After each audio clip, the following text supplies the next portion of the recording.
Hello students, welcome back to all of you. कैसे चल रही है आप सबकी एग्ज़ाम्स की तैयारी? और उम्मीद करती हूँ कि जिनके एग्ज़ाम्स हो चुके हैं बहुत अच्छे आपके एग्ज़ाम गए हैं, और जिनके एग्ज़ाम अभी होने वाले हैं कि अभी 15 to 20 डेज़ रहते हैं मैथ्स के एग्ज़ाम में, जैसे कि CBLU यूनिवर्सिटी। तो यहाँ पर हम फिफ्थ सेम के इम्पोर्टेंट चैप्टर्स डिस्कस करेंगे, क्योंकि मैंने देखा कि जो स्टूडेंट एप्लीकेशन पर पढ़ रहे हैं वो गलत चैप्टर चूज़ कर रहे हैं। तो मुझे लगा कि ये सभी स्टूडेंट्स के लिए हमें बताना चाहिए कि आपको लीनियर अलजेब्रा और अगर आपने स्टैटिक्स एंड डायनामिक्स चूज़ कर रखा है तो इन दोनों बुक्स में आप कैसे चैप्टर्स का सिलेक्शन करें जिससे आप एग्ज़ाम भी कंप्लीट करें और अच्छे मार्क्स भी ले पाएँ। आप ऐसे चैप्टर्स ना करके जाएं कि आपकी मेहनत भी लगे और आपका क्वेश्चन भी वहाँ से अटैम्प्ट नहीं हो रहा। ओके, इम्पोर्टेंट क्वेश्चंस की अगर हम बात करते हैं, बहुत सारे स्टूडेंट्स के messages, WhatsApp message, phone calls सबके हम रिसीव करते हैं और सबके आंसर भी करते हैं। फिर भी किसी स्टूडेंट को अगर नहीं पता है तो आप न्यूएरा मैथ्स एप्लीकेशन डाउनलोड कर सकते हो या फिर www.neweraMaths.com वेबसाइट पर विजिट कर सकते हो। फिफ्थ सेमेस्टर का कंबाइंड कोर्स ओपन करेंगे और वहाँ पर इंपॉर्टेंट क्वेश्चंस के पीडीएफ्स आपको मिलेंगे। फ्री ऑफ कॉस्ट ये स्टूडेंट्स इस पीडीएफ को ले सकते हैं, तो वहाँ से आप इन इंपॉर्टेंट क्वेश्चंस को देख सकते हैं। चलिए चैप्टर्स की बात करते हैं। सबसे पहले देखते हैं कि लीनियर अलजेब्रा में आपकी यूनिट डिस्ट्रीब्यूशन कैसे है और कैसे कैसे आपको चैप्टर्स का सिलेक्शन करना है। यहाँ पर आप देखिए फर्स्ट 3 यूनिट में आपके पास है यूनिट फर्स्ट, लेकिन चैप्टर 3 क्वेश्चन स्पेस, इसका एक टॉपिक आपको यूनिट सेकंड में दिया गया है। इसको थोड़ा ध्यान से समझना, क्योंकि इसके ना यूनिट सेकंड में जो मैंने ड्यूअल स्पेस लिखा हुआ है ये आपके बुक में 8 चैप्टर मिल सकता है, 8वें नंबर पर मिल सकता है ना। समझते हैं, धीरे धीरे समझते हैं सभी चैप्टर्स को। तो यहाँ से आपकी यूनिट फर्स्ट कवर होती है। ओके, अब इसमें 3 चैप्टर्स हैं। 3 चैप्टर्स हैं तो आपको यहाँ से 2 चैप्टर्स कर लेने हैं। और कौन से सिलेक्ट करेंगे? फर्स्ट, सेकंड या फिर सेकंड, थर्ड चैप्टर। अब मैं आपको यही सजेस्ट करूँगी कि आप फर्स्ट चैप्टर करिए, क्योंकि वेक्टर स्पेस, सब स्पेस अगर आप करेंगे ही नहीं ना तो फिर आप पूरा का पूरा लीनियर अलजेब्रा में मार खाएंगे। ठीक है, तो फर्स्ट तो आपको करना ही करना पड़ेगा, वेक्टर स्पेस एंड सब स्पेस। ओके, इसके बाद बेसिस एंड डायमेंशंस, ये इसलिए क्योंकि 3 चैप्टर्स अगर यूनिट में है तो 2 चैप्टर आपको करने ही करने चाहिए। तो यहाँ से अगर हम सिलेक्ट कर लें फर्स्ट और सेकंड चैप्टर। ओके, अब जो हमारा थर्ड चैप्टर है क्वेश्चन स्पेस, इसका एक टॉपिक होमोमॉर्फिज्म, इसका जो एक टॉपिक है क्वेश्चन स्पेस का वो आपके यूनिट सेकंड में डाला गया है। एक जो इसका रहेगा ये हमारे पास है 4th, 5th, 6th चैप्टर। इस टाइप से थोड़ा ध्यान दीजिएगा, जो ड्यूअल स्पेस चैप्टर है ना आपका, वो लीनियर ट्रांसफॉर्मेशंस के बाद टॉपिक लिया गया है। रैंक एंड नलिटी ये सबसे लास्ट में दिया गया है। अगर आपने यूनिट डिस्ट्रीब्यूशन कंटेंट जो डिटेल से गिवन होता है ना, अगर आपने वो चेक किया हो तो आप देखिएगा कि ड्यूअल स्पेस जो लिखा हुआ है वो लीनियर ट्रांसफॉर्मेशन के टॉपिक्स के जस्ट बाद लिखा हुआ है। इसका मतलब ये हुआ कि अगर हम यहाँ से चैप्टर सिलेक्शन करते हैं, मान लीजिए आपने 4th और 5th कर लिया, मतलब यहाँ पे 5th नंबर आपकी बुक में मिलेगा। आप चैप्टर्स नेम से समझिएगा, चैप्टर नंबरिंग से नहीं। ओके, ध्यान से सुनो। यहाँ से क्वेश्चन स्पेस का एक topic homomorphism and isomorphism, homomorphism and isomorphism of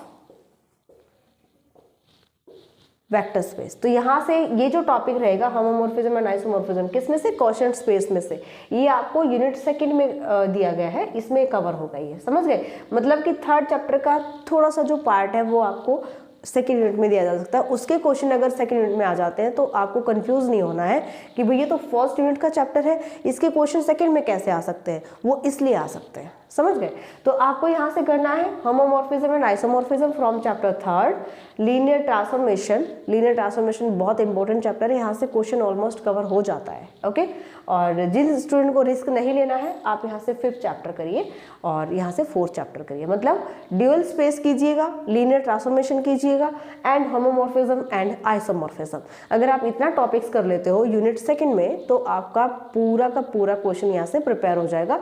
कोई भी रिस्क नहीं है, 0% आपका रिस्क रहेगा। ओके, इसके बाद देखते हैं यूनिट नंबर 3। थर्ड यूनिट किस किस चैप्टर में कवर होती है? Algebra of linear transformation, matrix of linear transformation. In 2 chapter से यूनिट 3 कवर होती है। Okay, unit 3। ऑलराइट, हम ऐसे भी डिस्कस करेंगे कि ओनली पासिंग मार्क्स के लिए कौन कौन से चैप्टर्स या मिनिमम चैप्टर्स आप कर सकते हैं, वो बाद में डिस्कस करेंगे, ठीक है। तो सबसे पहले देखते हैं यहाँ से, या तो आप 7th कीजिए या आप 8th कीजिए, इन दोनों में से आप एक चैप्टर चूज कर सकते हो। ओके, तो अलजेब्रा ऑफ लीनियर ट्रांसफॉर्मेशन करते हैं तो आपका एक क्वेश्चन यहाँ से प्रिपेयर हो जाएगा। Eigen values and eigen vectors, ये यूनिट 3rd में दिया गया है, ध्यान से समझिएगा। Eigen values and eigen vectors unit 3rd में गिवन है। ओके, अब यहाँ से अगर आपको चूज करना है, अगर आपने 9th चैप्टर कर लिया है तो आप 10th chapter inner product spaces, ये आप हाफ कर सकते हो। और अगर आपने 10th चैप्टर कंप्लीट कर लिया है तो इसके साथ साथ आप 11th चैप्टर भी कर सकते हो। वैसे तो 10th चैप्टर में ही आपका सेकंड क्वेश्चन ऑलमोस्ट कवर हो जाना चाहिए, लेकिन क्योंकि 3 चैप्टर्स यहाँ पे मेंशन है, इसका मतलब हमें 2 चैप्टर करने पड़ेंगे, या तो 9th और 10th कीजिए या फिर 10th और 11th कीजिए। Clear that. तो ये तो, और इनमें से शॉर्ट क्वेश्चन भी ऑलमोस्ट कवर हो जाएंगे। तो यहाँ पर हमने देखा क्वेश्चन स्पेस का होमोमॉर्फिज्म आइसोमॉर्फिज्म को छोड़कर बाकी आप सिलेबस यहाँ से छोड़ सकते हो। यहाँ से हमने रैंक एंड नलिटी को स्किप कर दिया, यहाँ से हमने मैट्रिक्स ऑफ लीनियर ट्रांसफॉर्मेशन को स्किप कर दिया। इधर से आप या तो 9th स्किप करो या आप 11th स्किप करो, इन दोनों में से एक करना है। ओके, अब देखते हैं कि मिनिमम सिलेबस आप कितना कर सकते हो जिससे आपके पासिंग मार्क्स आ जाए, मिनिमम 35% आपके मार्क्स आ जाए। ओके, फर्स्ट चैप्टर करेंगे। First chapter is most important, vector space and सब स्पेसेस, ये आपको करना ही करना है। इसके बाद आप कर लीजिए linear transformation. Linear transformation I think मुश्किल चैप्टर नहीं है, इजी ही है। तो यहाँ से सेकंड चैप्टर आप करेंगे linear transformation for only passing marks के लिए मैं बता रही हूँ। इसके बाद आप यहाँ से इनर प्रोडक्ट स्पेस कर सकते हो। यहाँ से शॉर्ट क्वेश्चन भी आएंगे और लॉन्ग क्वेश्चन भी आएगा। ओके, लॉन्ग क्वेश्चन का हो सकता है कि हाफ पार्ट मिले, लेकिन मे बी आपको कंप्लीट भी मिल सकता है, क्योंकि इनर प्रोडक्ट स्पेस का जो कंटेंट है वो बहुत सॉलिड है और बहुत ज़्यादा है।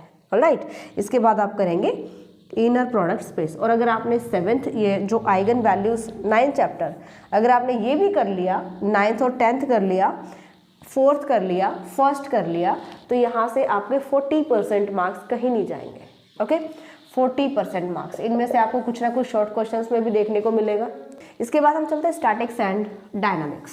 स्टैटिक्स एंड डायनामिक्स वैसे स्टूडेंट्स को बहुत टफ लगता है और इनमें से मिनिमम चैप्टर्स स्टूडेंट चूज करना चाहता है। यहाँ पर हम यूनिट डिस्ट्रीब्यूशन चेक करते हैं। सबसे पहले friction, centre of gravity, virtual work, ये आपको यूनिट फर्स्ट में दिया गया है, यूनिट फर्स्ट। अब यहाँ से क्या क्या हम चूज कर सकते हैं, आपने कौन कौन से चैप्टर्स किए हैं वो डिपेंड करता है कि आपने कहीं गलत तो चूज नहीं कर लिए। ठीक है, अगर आपने इस टाइप से चूज करा है कि फर्स्ट और सेकंड हमने चैप्टर्स यहाँ पे सिलेक्ट कर लिया, या फिर centre of gravity and virtual work हमने कर लिया, तो आपकी चॉइस सही है। ठीक है, तो यहाँ से आप या तो फर्स्ट और सेकंड करो या फिर आप सेकंड और थर्ड करो, इस टाइप से आपको इनका सिलेक्शन करना है। इसके बाद 4th, 5th एंड 6th यानी forces in 3 dimension, wrenches, null line and null spaces, यहाँ से आपके कंप्लीट होते हैं यूनिट सेकंड के questions. Unit second, forces in 3 dimensions, wrenches, यहाँ से अगर आपने 4 चैप्टर कर लिया तो मोस्ट प्रोबेबिलिटी है कि इस एक चैप्टर से पूरा एक क्वेश्चन कवर हो जाए, क्योंकि wrenches and null line null space का जो कंटेंट रहेगा, जो सिलेबस रहेगा, वो बहुत कम है। ओके, तो यहाँ से अगर आपने 4 चैप्टर कर लिया तो मोस्ट प्रोबेबिलिटी है कि आपका एक क्वेश्चन यहाँ से कवर हो जाएगा। तो 4 तो करना ही करना है। जिन स्टूडेंट्स को रिस्क नहीं लेना है आप रेंचेस भी कर सकते हो, आप यहाँ से 6 चैप्टर कंप्लीटली स्किप कर सकते हो। ठीक है, तो हमने 4th किया, 5th किया, 6th को यहाँ से छोड़ दिया। इसके बाद चलते हैं नेक्स्ट जो यूनिट आपकी रहेगी 7th और 8th चैप्टर से, conservative forces and impulsive forces and projectile. यहाँ पर स्टूडेंट मिस्टेक कर रहे हैं, उनको लगता है कि यूनिट में 2 ही चैप्टर है, कोई भी एक चैप्टर करने से हमारा क्वेश्चन कवर हो जाएगा। लेकिन आपने अगर देखा हो तो conservative forces and impulsive forces में केवल 4 या 5 ही पेजेस हैं, जिनमें कुछ भी कंटेंट ऐसा नहीं है कि जिसमें आपको लॉन्ग क्वेश्चंस में दिया जा सके। सिंपल सी चीज़ है कि आपको कंटेंट पर भी ध्यान देना पड़ेगा। भाई ऐसे भी तो बना सकता है कि यहाँ से शॉर्ट क्वेश्चन दे दे और यहाँ से दोनों क्वेश्चन आ सकते हैं प्रोजेक्टाइल से। Projectile is one of the most important chapter of this part. Okay, तो ये आपको करना ही करना है। ये आपको करना ही करना है। कंजर्वेटिव फोर्सेस, इम्पल्सिव फोर्सेस की डेफिनेशन पूछ सकता है, वो शॉर्ट क्वेश्चन में आ सकती है, या फिर दोनों की डेफिनेशंस को कंबाइन कर सकता है। कोई एक एग्जाम्पल जो है या फिर कोई एक थ्योरम जो है कंजर्वेटिव फोर्स की, वो आपको लॉन्ग क्वेश्चन में डाल सकता है। बाकी 3 पार्ट यहाँ से ये कवर करेगा प्रोजेक्टाइल से। कहीं नहीं लिखा हुआ है कि अगर एक ही यूनिट में 2 ही चैप्टर्स है तो एक क्वेश्चन पूरा एक चैप्टर से दे और दूसरा क्वेश्चन सेकंड चैप्टर से दे, ऐसा बिल्कुल भी जरूरी नहीं है। चैप्टर की लेंथ देखी जाती है, चैप्टर का कंटेंट देखा जाता है, कौन से चैप्टर्स का कितना वेटेज रहेगा, कितना ज़्यादा उसका इंपॉर्टेंट कंटेंट है, उस पर आपको देखना पड़ेगा। तो यहाँ से आपको प्रोजेक्टाइल करना है, आप 7th को बिल्कुल छोड़ सकते हो। क्लियर? डेफिनेशन अगर आप पढ़ना चाहते हो तो शॉर्ट क्वेश्चन में आपकी आ सकती है, नो प्रॉब्लम। इसके बाद चलते हैं central orbit, Kepler's law of planetary motion, motion of particle in 3 dimension. अब यहाँ से भी स्टूडेंट मिस्टेक कर रहे हैं।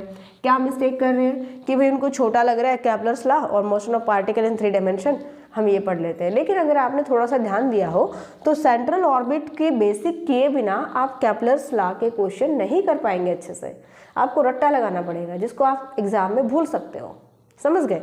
और अगर आपने सेंट्रल ऑर्बिट कंप्लीट कर लिया तो आपका एक क्वेश्चन यहाँ से कवर हो जाएगा इजीली। क्लियर? तो सेंट्रल ऑर्बिट्स ये चैप्टर आप कीजिए, पूरा एक क्वेश्चन कंप्लीट होने की प्रोबेबिलिटी है। फिर भी अगर आपको डर लगता है कि नहीं, क्या पता रिस्क नहीं लेना चाहते हैं, हमें क्वेश्चन पूरा मिले नहीं मिले, तो आप केपलर्स लॉ जो चैप्टर है इसको आप हाफ कवर कर सकते हो। 10 चैप्टर हाफ और 9th कंप्लीट, यहाँ से आपका क्वेश्चन डेफिनेटली कवर हो जाएगा। अंडरस्टैंड? और इन सभी चैप्टर्स के जो इम्पोर्टेंट क्वेश्चंस मैंने बताए हैं वो सारे आपको एप्लीकेशन पर मिलेंगे। आप डायरेक्ट आप वेबसाइट पर विजिट कर सकते हैं, वेबसाइट का लिंक भी हम यहाँ पे डाल देंगे, या फिर आप www.neweraMaths.com आप यहाँ पर विजिट कर सकते हो, या फिर आप प्ले स्टोर से डाउनलोड कर सकते हो।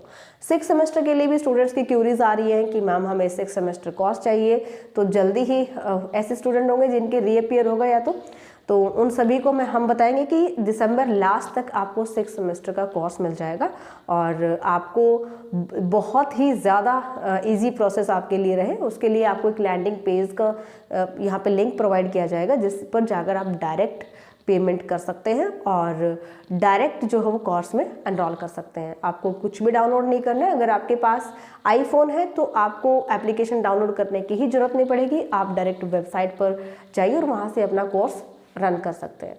और अगर आपने एंड्रॉयड फ़ोन ले रखा है तो आप लैंडिंग पेज पर पेमेंट कीजिए, बहुत ईजी प्रोसेस रहेगा। और इसके बाद प्ले स्टोर से एप्लीकेशन डाउनलोड कर आप वहाँ से अपने जो कोर्स का कंजप्शन कर सकते हैं। चलिए जी, अभी भी अगर किसी स्टूडेंट को डाउट है, यहाँ से कुछ भी आपको डाउट है, तो आप कॉल कर सकते हो या व्हाट्सएप कर सकते हो 8053633433, या फिर व्हाट्सएप कीजिएगा 9416941982। आई होप आपको अच्छे से समझ आ गया होगा। हाँ, एक चीज़ और रहती है अभी, अगर स्टैटिक एंड डायनामिक में हम 40% मार्क्स के लिए देखते हैं तो मिनिमम कितने चैप्टर करें, मिनिमम से मिनिमम मैं आपको बताऊंगी और उनमें आप डेफिनेटली पास हो जाओगे।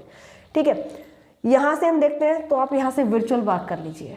अगर आपने एक चैप्टर जो मैं बता रही हूँ उसको कंप्लीट कर लिया, कंप्लीट यानी कि उसमें आपको कोई ऐसी पॉसिबिलिटी नहीं होनी चाहिए कि आपको ये आएगा नहीं आएगा, ऐसी कोई कंडीशन नहीं बचनी चाहिए ना।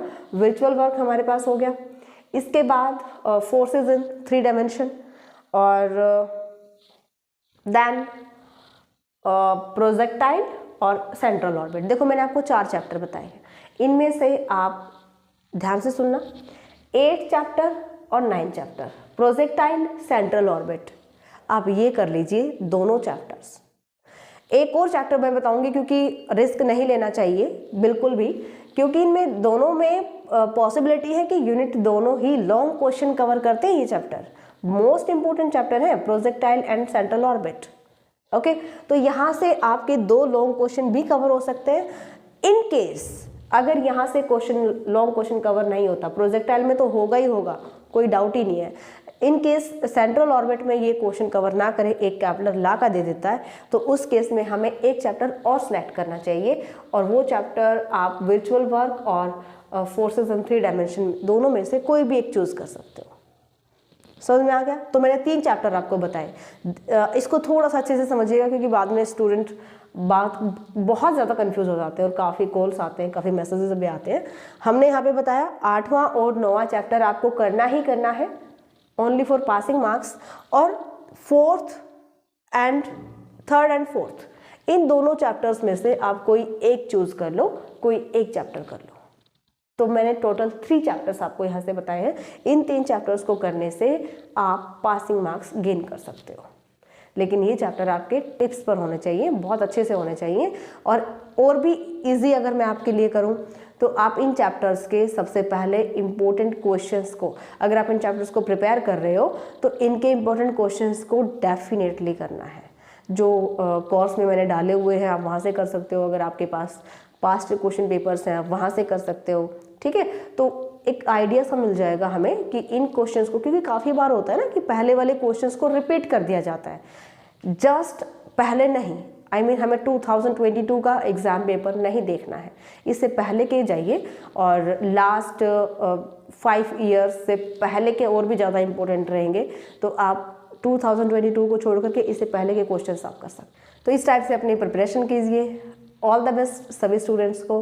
CBLU के जो एग्ज़ाम है वो सबसे लेट होते हैं, हर बार यही होता है, क्योंकि अदर यूनिवर्सिटीज़ के स्टूडेंट ने 6 सेमेस्टर स्टार्ट भी कर दिया है, लेकिन घबराने की ज़रूरत नहीं है। अभी आप इसी सेमेस्टर पर फोकस करो एंड जैसे ही सेमेस्टर कंप्लीट होता है अपना नेक्स्ट सेमेस्टर स्टार्ट करो, ताकि लास्ट में आकर के इस टाइप से इंपॉर्टेंट क्वेश्चंस फॉर 40% मार्क्स देखने की हमें ज़रूरत ही नहीं पड़ेगी। ओके, मिलते हैं नेक्स्ट क्लास में। Bye, take care.